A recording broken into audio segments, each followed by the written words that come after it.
নমস্কার বন্ধুরা, আমি মৌমিতা লাইফের খুঁটিনাটিতে আরও একটা নতুন দিনে তোমাদের অনেক অনেক স্বাগত।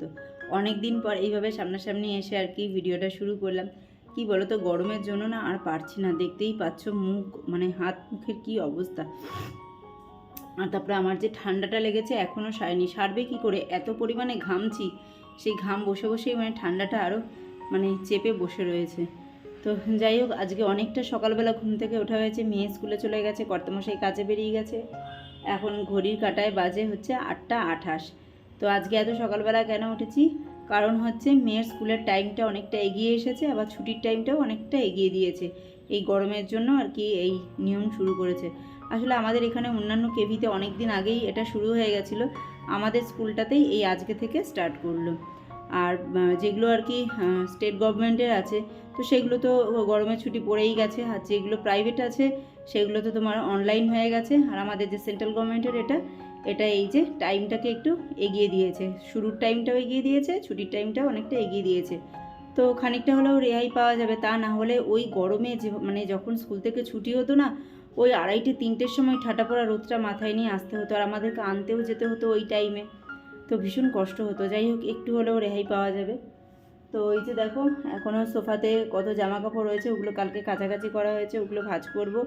আর ঘরের মোটামুটি ডাস্টিং সমস্ত কিছু কমপ্লিট করে নিয়েছি। এই যে দেখো, ঘর দুয়ার মোটামুটি পরিষ্কার হয়েছে। সকালবেলা ডালিয়া করেছিলাম, তো সেই ডালিয়া মেয়েকে টিফিনে দিয়েছি, আর আমরাও সকালবেলা খেয়েছি। কিন্তু জানো, আজকে ভীষণ নুন হয়ে গেছে। মেয়ে এসেই বক বক করবে। কি করব বুঝতে পারি না। সব সকালবেলা কটা তখন উঠেছি, ওই 4টের সময় ঘুম ভেঙে গেছে। এবার 5টা নাগাদ উঠবো বলে 4টের সময় ঘুম ভেঙে গেছে। ওই করতে করতে আর কি উঠেছি, আর এই ঘুমের ঝোলে সব রান্নাবান্না করেছি। তো একটু নুনটা বেশি হয়ে গেছে। তো যাই হোক, দেখা যাবে, কি আর করা যাবে, কিছু তো করার নেই। তো যাই হোক, ওই ডালিয়া খাওয়া হয়েছে। তো কর্তামশাই বেরিয়ে গেছে। এখন মোটামুটি ঘরে খানিকটা কাজ সারলাম, ঘর দুয়ার ঝাড়টার দেওয়া হয়ে গেছে। এখন যাব রান্নাঘরে। আর ওই যে তোমাদের তো বলি, আমার বাজে একটা অভ্যেস আছে যে সকালে রাত্রেবেলা বাসনটা মেজে রাখতে পারি না। তো আজকে সকালে আর টাইম হয়নি যে বাসনগুলো মাজবো। তো সেই বাসন, এখন সকালে যে ব্রেকফাস্ট হয়েছে সেই বাসন, সমস্ত বাসন একদম ওখানে টাল হয়ে রয়েছে। তো ওগুলোকে পরিষ্কার করব, করে তারপরে দুপুরে রান্না সারবো। আবার ওই যে তারা রয়েছে, মেয়েকে আনতে যেতে হবে। তো চলো, একটা একটা করে কাজ সারতে থাকি আর তোমাদের সাথে তা শেয়ার করতে থাকি। আমার ভিডিওগুলো তোমাদের কেমন লাগে অবশ্যই একটা কমেন্ট করে জানিও। অনেক বড় বড় কমেন্ট করতে হবে না, ছোট্ট একটা কমেন্ট করলে আমি বুঝে যাবো যে তোমরা আমার সাথে আছো আর না আছো। আর চলো, দেখতে থাকো। ভিডিও ভালো লাগলে অবশ্যই একটা লাইক ও কমেন্ট করো। আর যদি একটু বেশি ভালো লাগে, পরিবারের মধ্যে শেয়ার করে চ্যানেলটাকে সাবস্ক্রাইব করে আমার পাশে থেকো, আমাকে এগিয়ে যেতে একটু সাহায্য করো। চলো। তো কাজটা শুরু করতেই সবার প্রথমেই শুরু করলাম ঠাকুরের জামা কাপড়গুলো কাছাকাছি দিয়ে। কালকে যে ঠাকুরের যেখানটা আর কি পাতি, সেই জায়গাটার কাপড়টা তুলেছিলাম, তারপরে ঠাকুরের সমস্ত জামা কাপড়গুলো রাখা ছিল, সেগুলো না ধোয়া হয়নি। আসলে অনেকটা বেলা হয়ে গেছিলো আর ভালো লাগছিল না, রেখে দিয়েছিলাম। তো ভাবলাম ঘরের এদিকে সমস্ত এঁঠো কাটার কাজকর্মগুলো করার আগে এই কাজগুলো সেরে নিই। তো এইগুলো একটু ভালো করে সার্ফ দিয়ে ধুয়ে বাইরের দড়িতে মেলে দেবো। এমনি তো রেগুলারই ঠাকুরের জামা কাপড়গুলো ধুয়ে দেওয়া হয়, কিন্তু ওই বসার ওখানে যেটা পাতা হয় সেটা তো আর রেগুলার ধোয়া হয় না, ওইটা বৃহস্পতিবার করে তুলে নতুন একটা পেতে দেওয়া হয়।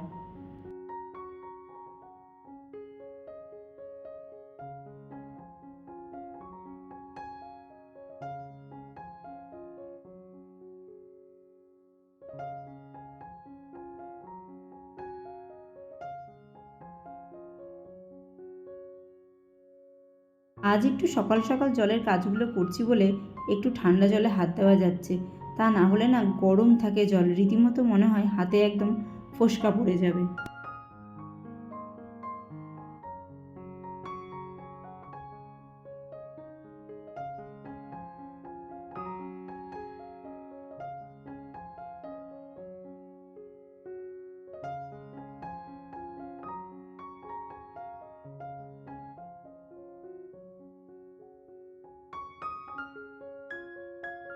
ঘর দুয়ার গোছ গাছ ঝাড়পোছ মোটামুটি সবই হয়ে গেছে। ঠাকুরের জামা কাপড়টা ছিল সেটাও হয়ে গেছে। এবার চলে এলাম রান্নাঘরে কাজকর্মগুলো সারতে। আর একটু প্রেশার কুকারটা না একটু জল ধোয়া করে দিচ্ছি। সকালে এতে ডালিয়া করেছিলাম, আর এখন আবার এতে একটু ডাল রান্না করব, তো সেই জন্য একটু জল দিয়ে ভালো করে ধুয়ে নিচ্ছি। আর ওখানে যেই সমস্ত বাসনগুলো ছিল সেগুলো ধুয়ে দেখো এখানে এনে উপর দিয়ে দিচ্ছি। এ তো প্রথম লটের বাসন, এখনও আরও বাসন রয়েছে, সেগুলো পরে এনে উপর দিয়েছি। আর আজকে তোমরা ভয়েস ওভারটা যে শুনতে পাচ্ছ হয়তো একটু মনে হবে ইকো ইকো সাউন্ড, আসলে আমি রান্নাঘরে এসে ভয়েস ওভারটা দিচ্ছি, কারণ ওই ঘরে এসি চলছে, কর্তামশাই ঘুমাচ্ছে, আর ঘুমের সময় তো একটা মিউজিক চলে, আমার মনে হয় প্রত্যেক বাড়িতে এই মিউজিকটা চলে ঘুমের সময়, তো সেই মিউজিকটা এখানে অ্যাড হয়ে যেত, তো সেটাকে এড়াতেই চলে এসেছি রান্নাঘরে।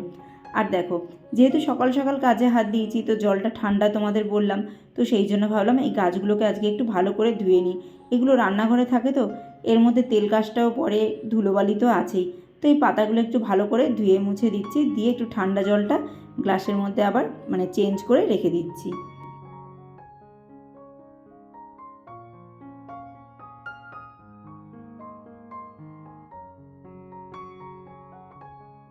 এই সবুজ দিয়ে যখন ঘরের আনাচে কানাচে সাজানো হয় না, সত্যি খুব ভালো লাগে।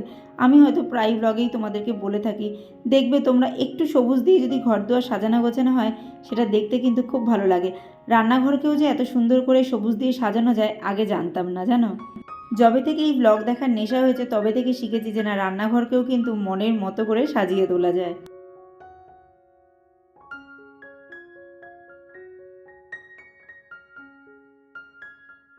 তো এখন সবজি কাটতে বসছি, সবজিগুলো কেটে তারপরে রান্নাবান্না শুরু করব। তো দেখো এখানে দেখতেই পাচ্ছ কিছু আলু পড়ে রয়েছে, আলুগুলো সমস্ত পচা বেরিয়েছে, মাঝে মাঝে একটু একটু করে করে কালো কালো লাল লাল দাগ, কিন্তু আলুটা সম্পূর্ণ ভালো।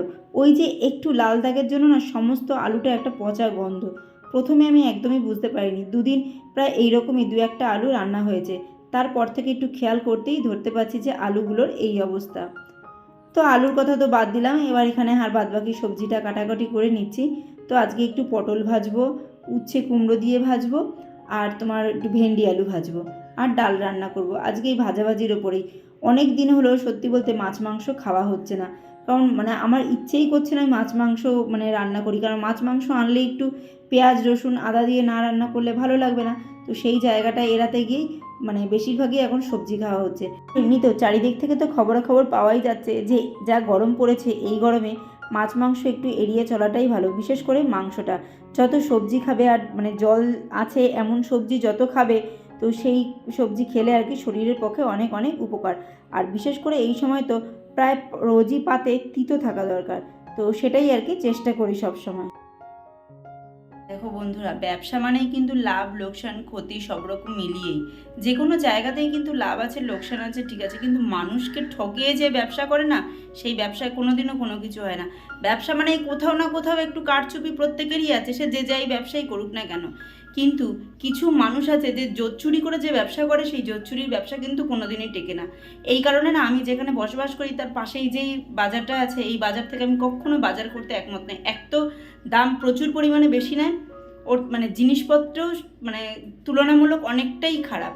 আমি এই কারণে আমাদের এখানের যে আমার বাড়ি থেকে 5 মিনিটও লাগে না, বাড়ি থেকে বেরিয়েই বাজারটা রয়েছে, আমি একদমই এই বাজারে বাজার করি না।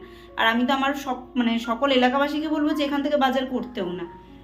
কি বলবো তোমাদেরকে, দেখো কবে পরশুদিন রাত্রেবেলা, তোমরা তো ভিডিওতে দেখলেই যে আমি কবে আর কি আলুগুলো এনে ঢাললাম।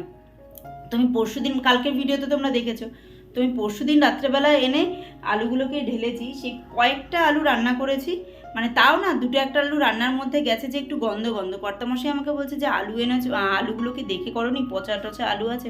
আমি কিন্তু দেখছি পরিষ্কার আলুই, তো আমি অত খেয়াল করিনি। কালকের থেকে একটু ভালো করে খেয়াল করছি। দেখো এই আলুটা আমি দেখাচ্ছি, দেখো এই আলুটা দেখে কি বুঝতে পারছো কোনো রকম কোনো কিছু আছে? এই যে এই অংশটুকু কেটেছি, দেখতে পাচ্ছ খানিকটা আর কি একটু লালচে লালচে মতো, এই জায়গাটা দেখো একটু লালচে লালচে মতো। এটা যখন নাকের ধারে নিচ্ছি না, পুরো পচা গন্ধ বেরোচ্ছে, তার এই আলুগুলোই আর কি রান্না করলে ওরকম গন্ধ হয়ে যাচ্ছে। আর দেখো শুধু তখন সকালবেলা দেখলে আমি কতগুলো আলু ফেললাম, তোমাদেরকে দেখি যে ডাস্টবিনে রয়েছে, এই যে দেখো এই এতগুলো আলু সকালবেলা আর কি মেয়েকে যখন খাবার করে দিয়েছি তখন রান্না করতে গিয়ে অতগুলো আলু আমার নষ্ট বেরিয়েছে। আর এখন আবার দুপুরে রান্না করতে বসে দেখো আলু, দেখো দেখো এই যে দেখো পুরো নষ্ট, এই যে এই যে এই যে পুরো এই যে এতগুলো আলু দেখতে পাচ্ছ, এই এতগুলো আলু সম্পূর্ণ নষ্ট আলু। তাহলে এইরকম ব্যবসাদারদের তোমরা কি বলবে? ব্যবসা করতে বসেছে না চিটিংবাজি করতে বসেছে, এদেরকে কি বলবে? আর এই যে ভালো আলু যেগুলো, সেগুলো হচ্ছে এই যে দেখো, এই যে মানে ভালো আলুর মধ্যে ওই রকম মিশিয়ে রেখেছে, মানে আলুর ওপরের খোসাগুলো দেখলে একটুও বোঝা যাচ্ছে না। এই যে দেখো না, এই রকম আলু কোনো রকম কোনো কিছু নেই। এই যে দেখো আলু কি করে তুমি বুঝবে? এইরকমই খোসার ভেতরে এই অবস্থা, তাহলে কি করে বুঝবে? এদেরকে কি বলা উচিত? এমনিতেই তো আলুর দাম কোথায় উঠে বসেছে তার ঠিক ঠিকানা নেই, তারপরে যদি তুমি 2 কিলো আলু এনে যদি 1.5 কিলো আলু তোমার পচা বেরোয়, তাহলে তার কেমন লাগে?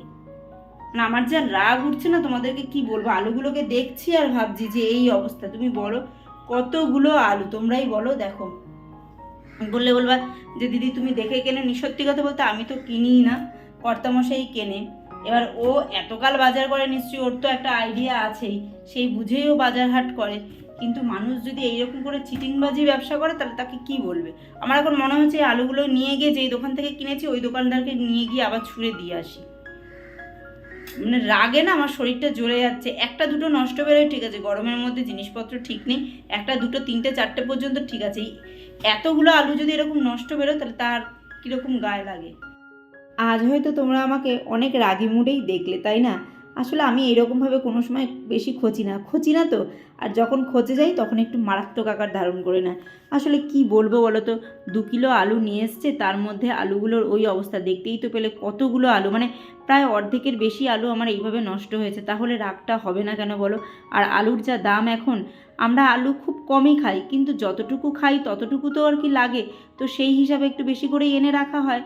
তো আলুর এই অবস্থা। আর এমন না যে আমি অনেক দিন ধরে এনে রেখেছি আমার বাড়িতে বসে পচেছে। 2-3 দিনের ডিফারেন্সে 2 কিলো আলুর যদি অর্ধেকটা পচাই বেরোয়, তাহলে কি করব বলো? সত্যি আজকে খুব রাগ উঠেছে আমার গো, যার জন্য এরকমভাবে আমি রিয়্যাক্ট করেছি। দেখতেই তো পেলে, তোমরাই বলো রিয়্যাক্ট করাটা উচিত না অনুচিত? মানে কি অবস্থা এখানকার। এমনিতে আলুর দাম বেড়ে বসে রয়েছে, তার মধ্যে যদি এইরকমভাবে মানে ভালো আলুর মধ্যে পচা আলু এইভাবে মিশিয়ে এরা বিক্রি করে, তাহলে মানুষ কিভাবে চিনবে? আর বিশেষ করে কি বলো তো, খাওয়ার জিনিস নিয়ে এই ব্যাপারটা আমার একদম পছন্দ হয় না। যে কোনো জায়গায় মানুষ খেয়ে বাঁচবে, অনেক মানুষ আছে অনেক কষ্ট করে পেটের জোগাড় করে, তো সেই মানুষগুলো যদি এইভাবে ঠকে যায়, তাহলে কতটা খারাপ জিনিস বলো তো। তো খাওয়ার জিনিস নিয়ে এইরকম ঠকবাজ জিনিসটা আমার ভীষণ অপছন্দের। ব্যবসা মানে 2 টাকার জিনিস 5 টাকা থেকেও বেচছে, 10 টাকা থেকেও বেচছে, 4 টাকা থেকেও বেচছে, যে যেমনভাবে বেচে লাভ করতে পারে, এটাই তো। কিন্তু ব্যবসা মানে এটা কি যে পচা জিনিস খারাপ জিনিসটাকে লোককে বেশি দামে বেচে সেখান থেকে প্রফিট লাভ করা? আমার কিন্তু এই জিনিসটা একদমই ভালো লাগে না, যার জন্য কিন্তু আজকে তোমরা আমার এমন একটা রূপ দেখতে পেলে। তো তোমাদের যদি কারো খারাপ লেগে থাকে এইভাবে কথা বলছি আমি, তো তার জন্য সরি। কিন্তু আমার জায়গায় একবার নিজেদেরকে রেখে দেখো যে সংসারে যদি এইরকম আর কি পরিস্থিতি আসে, তাহলে আমার মতো তোমরা কে কে এইভাবে রিয়্যাক্ট করবে। তো একবার ভাবলেই তোমরা বুঝতে পারবে যে আমার রিয়্যাক্ট করাটা আর কি উচিত ছিল না অনুচিত। তো যাই হোক, দেখো ওইদিকে তো ডাল রান্না করলাম, সবজি সব ভাজাভাজি করেছি, করে মেয়ে আনতে চলে গেছিলাম। মেয়েকে বাড়ি নিয়ে এসে আর কি এই নিচে চলে এসেছি। আমাদের এখানে একটা টাইম কলের জল আছে, কিন্তু ওপর নিচ করে কাজ করতে অসুবিধা হয় বলে আমি সহসা নিচে নামি না। আগে যখন নিচে থাকতাম তখন আমি এই কলের জলেই স্নান করতাম, রান্নাবান্নার বাসন ধুতাম, মেয়ে স্নান করাতাম, মুখ ধুতাম, সমস্ত কাজই আর কি এখানেই হতো। কিন্তু আজকে যা গরম পড়েছে, ভাবছি একটু মাথাটা ঘষবার। ওপরের ট্যাঙ্কির জল এত গরম হয়ে গেছে যে ওই ট্যাঙ্কির জলে মাথা ঘষা অসম্ভব ব্যাপার। অসম্ভব মানে ধোয়াই যাবে না, এতটাই গরম। আলাদা করে একটু জল তুলে রাখা রয়েছে, সেই জলে স্নানটা করা যাবে, কিন্তু মাথাটা ঘষতে গেলে তো একটু জল লাগবে। তো সেই জন্য ভাবলাম না যাই নিচে, 12টা বেজে গেছে, জলটা আছে, একটু গিয়ে ওখানে মাথাটা ঘষে আসি। আর নিচে যখন যাচ্ছি তাহলে এই জামা কাপড়গুলো নিয়ে যাই, একটু ধুয়ে নিয়ে আসবো। ও মা, 12টা বাজে, তখন প্রায় 12টা 10-15 বাজে আমি যখন নিচে নেমেছি। এই জামা কাপড়গুলো ভেজাতে ভেজাতেই দেখি হঠাৎ করে জলটা শুরু হয়ে গেল। মানে জল এখন আর আগের মতো না, অত বেশি আর কি জোরে পড়ে না। মানে 12টা পর্যন্ত মোটামুটি একটু জোর থাকে, 12টা 10-15 হতে না হতেই জল তো একদম শুরু হতে থাকে, তারপরে তো 1টা বাজার আগে চলেই যায়। তো সেই জন্য ভাবলাম না, জলটা যদি চলে যায় কোনো মতে জামা কাপড়গুলো এখানে থুবিয়ে রেখে আগে মাথাটা ঘষে নিলাম। তা না হলে ওই ওপরে ট্যাঙ্কির জলে মাথা ঘষতে হতো, আর তখন মানে তাহলে আর আমাকে খুঁজে পাওয়া যেত না, এতটাই গরম। মানে মাথায় মনে হয় চুল আর একটাও বেঁচে থাকতো না। তো যাই হোক, এখানে মাথাটা ঘষে জামা কাপড়গুলো আলগা আলগা করে একটু কেচে নিয়েছিলাম। আর পুরোপুরি ধুতে পারিনি, কারণ জলটা প্রায় চলে যাওয়ার পর্যায়ে ছিল। ওই 1 গামলা জলের মধ্যে হালকা করে একটুখানি ধুয়ে ওপরে নিয়ে এসে তারপরেই আবার ট্যাঙ্কির জলে ভালো করে ধুয়ে নিয়েছিলাম। তবুও খানিকটা কাজ তো আমার এগিয়েছিল। আর বিশেষ করে ওই ঠান্ডা জলে একটু স্নান করব বলেই নিচে গেছিলাম, কিন্তু জলটা তখন চলে যাওয়ার পথে। দেখতেই পাচ্ছ কতটা সরু হয়ে জল পড়ছে। তো সেই জন্য আর খুব বেশি রিস্ক নিলাম না যে আমার জামা কাপড়ও ধোয়া হবে না, স্নানও হবে না, কোনো কিছুই হবে না। ওই মাথাটা ঘষে জামা কাপড়গুলো একটু ধুয়ে চলে এসেছিলাম। তো বন্ধুরা এখন অনেকটাই সন্ধে হয়ে গেছে, সন্ধে টন্ধে দিয়ে এখানে বসে রয়েছি। মেয়ে কর্তামশাই বাড়িতে কেউ নেই, আর এতটাই গরম লাগছে যে পারছি না, মানে কী যে বিশাল গরম লাগছে কি বলবো। আর দেখো আমি একটা উল্টো নাইটি পরে বসে রয়েছি, আসলে সন্ধে দিচ্ছিলাম তো যেমনটা পেয়েছি তেমনটা পরেই বসে রয়েছি। তো চলো আজকের পর্ব এতটুকুই, আবার দেখাবে নতুন এক পর্ব নিয়ে। তোমরা সবাই ভালো থেকো।